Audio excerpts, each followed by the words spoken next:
সোমবার এসএসসির চাকরি বাতিলের মামলার রায় ঘোষণা হলো কলকাতা হাইকোর্টে। বিচারপতি দেবাংশু বসাক এবং বিচারপতি মোহাম্মদ সাব্বার রশিদির ডিভিশন বেঞ্চ রায় ঘোষণা করেছে। এসএসসি মামলায় 25,753 জনের চাকরি বাতিল করা হলো। 2016 সালের প্যানেলে চাকরি পেয়েছিল তারা। প্যানেলের মেয়াদ শেষের পর যারা চাকরি পেয়েছেন তাদের বেতন দিতে হবে। এসএসসি নিয়োগ প্রক্রিয়ার অনেক ওএমআর সিট বা উত্তরপত্র এসএসসির ওয়েবসাইটে আপলোড করা হয়েছে। যেগুলি এখনও আপলোড করা হয়নি সেগুলি দ্রুত আপলোড করার নির্দেশ দিয়েছে আদালত। উত্তরপত্র যাতে জনগণ দেখতে পান সেই ব্যবস্থাও করতে হবে। প্যানেলের মেয়াদ শেষের পরে যারা চাকরি পেয়েছেন তাদের বেতন ফেরত দিতে হবে 4 সপ্তাহের মধ্যে। আদালত জানিয়েছে এসএসসির প্যানেলের মেয়াদ শেষের পরে যারা চাকরি পেয়েছেন তাদের জনগণের টাকা থেকে বেতন দেওয়া হয়েছে।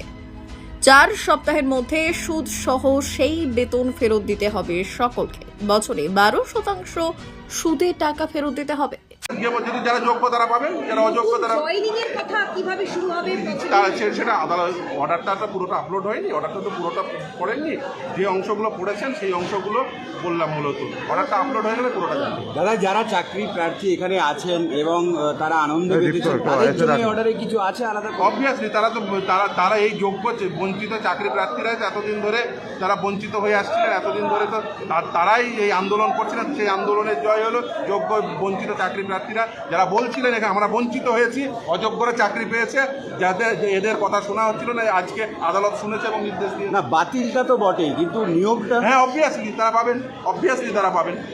যারা যোগ্য তারা পাবেন, যারা অযোগ্য তাদের 3 মাসের মধ্যে রিপোর্ট দিতে বলেছে। অর্থাৎ ক্যাবিনেটের তৈরি যে সুপার নিউমেরিক পোস্ট সেটার বৈধতা নিয়েও কিন্তু যথেষ্ট প্রশ্ন চিহ্নের মুখে পড়লো এবং সেটাও কিন্তু সিবিআই তদন্ত হবে। দাদা, নতুন করে নতুন চাকরির ক্ষেত্রে কি কোনো? না, একদমই না। এটার মধ্যে চাকরি দিতে পারবে। এবার সেক্ষেত্রে কোনো যারা আগে চাকরি প্রার্থী তাদের ক্ষেত্রে কোনো যেগুলো আপলোড হয়নি সেগুলো এসএসসি ওয়েবসাইটে আপলোড করতে বলেছেন এবং রুল 17 ইনভোভ করে যে অ্যাপয়েন্টমেন্ট ক্যান্সেল সেটাও ভ্যালিড বলেছেন এবং ওই যে কারণ আমরা টাকা দিয়ে চাকরিটা কিনতে পারিনি এবং আমরা সব থেকে বড় কথা একটা শিক্ষক শিক্ষিকার চাকরি আমাদের সেই রুচিও হয়নি যে টাকা দিয়ে চাকরিটা কিনবো। সেই কারণে আমরা বঞ্চিত হয়েছি। আজকে এই হাইকোর্টের রায়ে আমরা সেইটা স্ট্যাবলিশড হতে পেরেছে যে বঞ্চনা এদের সঙ্গে হয়েছে, সুতরাং এরা বঞ্চনার ফল পাবে।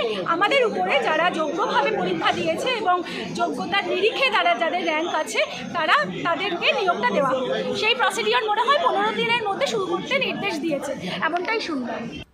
ব্যুরো রিপোর্ট, উত্তরের প্রহরী।